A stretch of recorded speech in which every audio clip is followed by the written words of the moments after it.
Welcome back. You're listening to Home Wizards, where we love to, well, improve your home and improve your life. I'm Cindy Dole. Hey, I'm Eric Stromer. And I know you love wallpaper. Well, I do love it. You kind of love it, don't you? I do. Yeah. Well, here's what I love about it.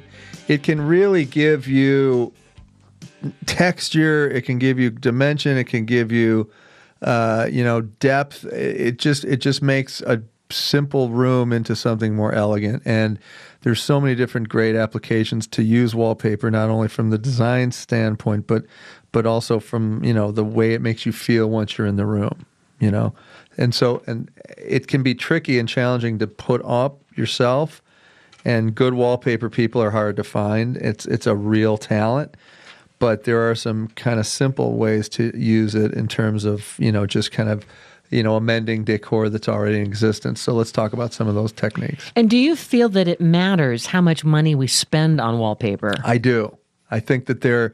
Like the glue is different? Well, it's not the glue as much as it's the thickness of the paper and the like anything, you get what you pay for. So with wallpaper, you're going to get a thicker, more tasteful pattern. And there's a company called Farrow and Ball, Farrow and the paint Ball. company too, right? And yeah, they have just gorgeous wallpaper patterns. So if you're looking to visualize what we're talking about, take a look at their website and you'll see what I'm talking about. It's just rich, tasteful, elegant, and you're gonna, if you can't afford to do a whole room, you could at least buy a yard or two of this stuff and do what we're going to talk about now. So it sounds like if you go with the Farrow and Ball type, you could probably pay 3 times the amount of like a big box store, right? It can get pretty pricey, and but it's really great. It's really great. So, for example, let's talk about one application of this stuff. You could use a piece of wallpaper that's maybe 4 or 5 feet long, and just glue that to the back of a door, and then put trim around the edge of it so that it looks like a detail, right? A recessed detail on a flat panel door that's otherwise just plain and very, very simple. Uh-huh. So this will give you, and you could also do it with 3 panel doors, 2 panel doors, and create your own amount. So a very flat monolithic door that has no detail can then be gussied up by just using some wallpaper with this little frame, 1x2 pieces of wood around it, and paint that stuff white to match the door. All of a sudden you've transformed what otherwise is like a $60 door into something that looks really elegant. And maybe this is an excuse to get that more expensive wallpaper because you aren't using that much. Yeah, right? That's right. I mean, then you can also reference those same panels of color. Uh-huh. On a light switch, a switch cover, switch plate, right? And all you have to do is unscrew the switch plate and wrap the wallpaper around it, and then secure it on the back by either using wallpaper glue or even masking tape to just hold it in place. And then you make your cutout with a utility knife for where the toggle switch, comes through. Mm-hmm. And again, you've got yourself now yet another architectural detail that just gives you taste and elegance, and you've spent just a couple of bucks. See?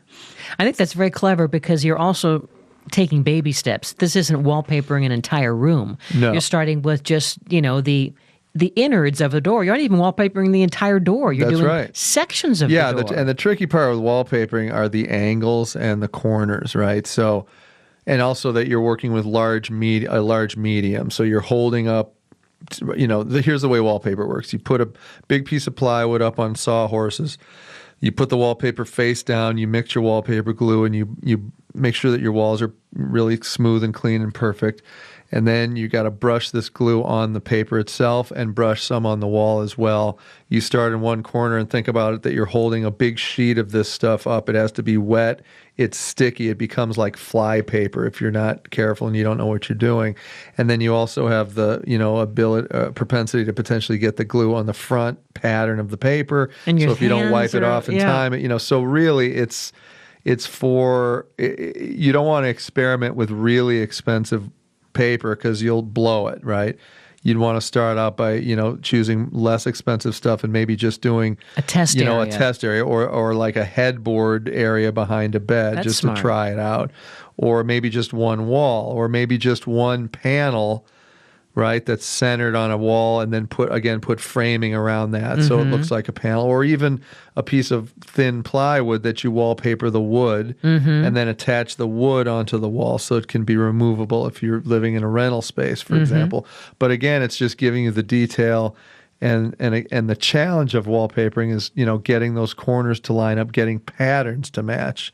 That's the main thing, right? So if you line up the wallpaper and it's not exactly right, it's very, very obvious that you haven't done a good job. So if you're going to undertake, expensive wallpaper, make sure you get somebody who knows what they're doing to install it. Otherwise, give it a shot with less expensive product. And if once we do our practice run, because I love that idea of trying some cheaper paper on something that doesn't matter as much, or something that you could maybe use, whatever, but there's no pressure. It takes the stress out of it.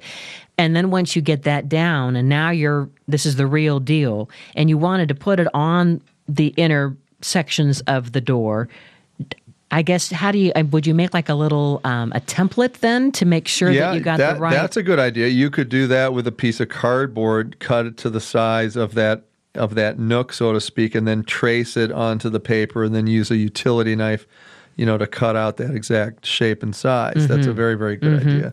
And it seems or you have to rely on the old, yardstick or tape measure. Right. And, you're coming down to, 1/16 of an inch that will make it not fit right. So again, it's very important that you have, a right angle tool to cut with the utility knife the exact right corners that are going to make it square to fit in that area. And on these doors that we're talking about, what seems to look really crisp and makes it pop is that around the wallpaper that's on these different sections, it's either, one long rectangular shape or it's got 3 squares. There's the appearance of like a molding or a frame that goes right around it. Yeah, that's right. When I look at my door that's right here in our studio, it has those little inlays. It doesn't have the molding that pops out. So how would if I wanted to put the wallpaper in, those little sections, we wouldn't have that nice framing. No, yeah. So you're talking about a raised panel door. So in the inset of your raised panel, there's detail that kind of goes back into a more recessed area. Yeah. So you would have to just go right directly on the flat, most obvious part of that panel. Got it. And the edge is the edge, and that's it. And you just have to be really tight with your cutting. Really accurate, yeah. Okay. How about something just really simple is getting a bunch of clipboards and having a series. This could be great for like a little workstation. And these clipboards, you could have maybe 6 of them, and they could be for different things to keep you organized, like from your to-dos to your home projects to, fill in the blank. Right. And you mount these clipboards right above your desk, but they're covered with beautiful wallpaper. Yeah, that would be great. That's a great first step to learn how to not only cut the size that you need, but adhere it to the clipboards themselves. And once you do that, I think you might have an understanding of how the glue works, how it sets up, and then you'd be more confident to put it on a wall. Or how about even also for a workspace, covering plain floating bookshelves with some really pretty wallpaper. Yeah, that would be great too, because you're just using a strip to cover the face of the shelving. Say it's 1.5 inches, 2 inches wide. You cut a strip and then glue it right onto the edge, and it ends up having the same detail. But it looks like it's hand painted and really well crafted. And don't forget that one little section of the closet that's just kind of peeking through. It's currently just a white wall. Why not just make one little section of beautiful wallpaper? Give it a shot. Right now? Yeah. Anyway, we'll put all this on the website. Thanks for hanging out with us. Check us out at yourhomewizards.com. Eric Stromer, Cindy Dole. Until next time, remember this, the key is under the mat. Bye-bye. I'll light the fire while you place the flower.